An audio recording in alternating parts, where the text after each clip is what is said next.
It's been stated multiple times from lots of different sources that if you live for the applause, then you'll most likely die by the booze. Meaning, if your life revolves around being applauded by people and the crowds cheering you on, if that's what you live for, then you put a lot of your value in how people respond. And the question then becomes, how do you feel about yourself and how do you approach life when the response from people is no longer favorable? Again, if you live by the applause, more than likely you're going to die by the booze. And that's been, again, stated by numerous individuals. And it's fascinating because when you listen to public figures talk about their experience dealing with the public and how the viewpoint of themselves changed due to public perception, it makes you take a step back and really challenge your desire for mere public adoration. Okay. It's interesting. I was listening to an interview years ago with, I think it was, I know it was Tay Diggs. And someone was asking him about living life as a quote unquote sex symbol, right? Because Tay Diggs was considered, one of the it guys in Hollywood for a while.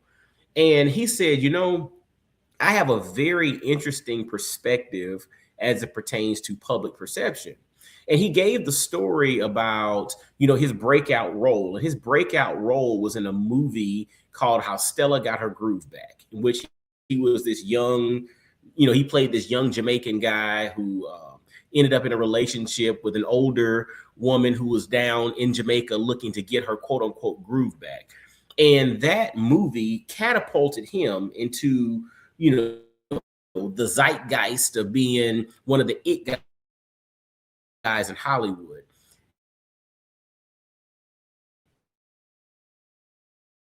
And you might film a movie, right? So there's this movie that becomes a blockbuster, but the reality is I filmed that a year ago. And that's what he was saying. So he was saying he was in New York, and I believe he was in the theater scene. He was just a regular guy, right? Just a regular dude going to clubs, going out.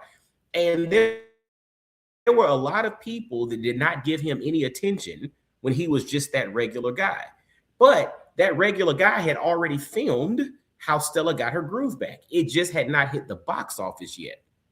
He said when How Stella Got Her Groove Back hit the box office, overnight, he went from zero to hero. And it made him really think because he said, I was the same guy last weekend going out and nobody gave me any attention. Now I go out and people are swarming me, right? Girls were giving him attention. He was getting all this stuff. And it all came because of the popularity of a movie that he filmed a year ago. Again, he's the same person, but it's interesting how public perception can be curated based off of fame. And that story made me think about this clip that I actually came across with Ben Affleck. And Ben Affleck's famous actor, director, writer, etc. His first breakout movie was Good Will Hunting, which is actually one of my favorite movies. He and Matt Damon. But he talks a little bit about his experience of having success and failure in the public space and how that basically curated or how that influenced how he sees himself, but then also how he sees, doing things publicly. So I'm gonna play this clip and then we'll do a little reaction to it on the back end. And what happened with me was it was a really great lesson. I came in and I was young and I got successful. I had that like classic thing that you see, and then I had 3, maybe 4 movies that just wiped out. And at the same time, there was this whole explosion in the tabloid world, and I was all over that. And it felt to people like I was like trying to put myself out there in ways, which in retrospect, I kind of get. Like, you resent it after a certain point. So you're like, stop hearing about this motherfucker. Fuck you. You know what I mean? Like, I don't want to hear about your bullshit. I don't want to see you in your nice car. Don't tell me you have problems. Fuck you. You know, I work at Target, and it's like shit is hard. You know, and there's no getting around that. And there's this appetite to like tell us more, see more, and you can. It's like that social media thing. You can want to feed that and you don't realize at a certain point it's too much. And what happened to me was also, frankly, the movies just didn't work because I did movies for money a few times. You know, I had learned that lesson too, and it was like. It was a really great instruction for me because, all the people that I thought like, oh, these people are my friends, or all these people, I'm so funny because every time I say some dumb shit, like people are laughing, and I start saying the same jokes and nobody was laughing and people weren't calling me back. And I was like, wow, none of these people liked me. None of these people. So what he said was when he had success not just monetarily, not just on the screen, but he had success in society because all of a sudden he became funny because he was successful. But the moment he started to bomb publicly, his jokes were no longer funny. So this is interesting. When you put your faith or you put your value proposition into the response of others, it becomes extremely vulnerable. And this is why we have to be very careful. That's why I started this whole clip with, if you live for the applause, you'll probably die by the booze. And you see this happen for public figures across the span, right? Because what ends up happening, if their life is, if they're used to being up here, then all of a sudden something happens and they're no longer up here. How do you handle that? So that's why we have to understand who we are. We have to understand how we were created. We have to understand our unique and divine purpose and have the courage and the confidence to walk in that in spite of the reactions from the public. And again, when you study public figures, it really gives you a window into how to move because they may have the millions of followers, they may have the billions of dollars, they may have all the seemingly, creature comforts of society. But the reality is they are struggling just like you are because, like Ben Affleck mentioned, he was just like, dude, you come to realize that all of this stuff is in a weighted balance, right? And by it being in a weighted balance, if you put the weight or you put that balance in the hands of the public perception, you're going to be vulnerable. So that's why you have to pull back and really understand who you are, understand your purpose, understand who your real circle is, who are going to be there, whether you're winning or whether you're losing, and lean into that. And all the public stuff, that is just icing on the cake. But don't make the public stuff your actual cake.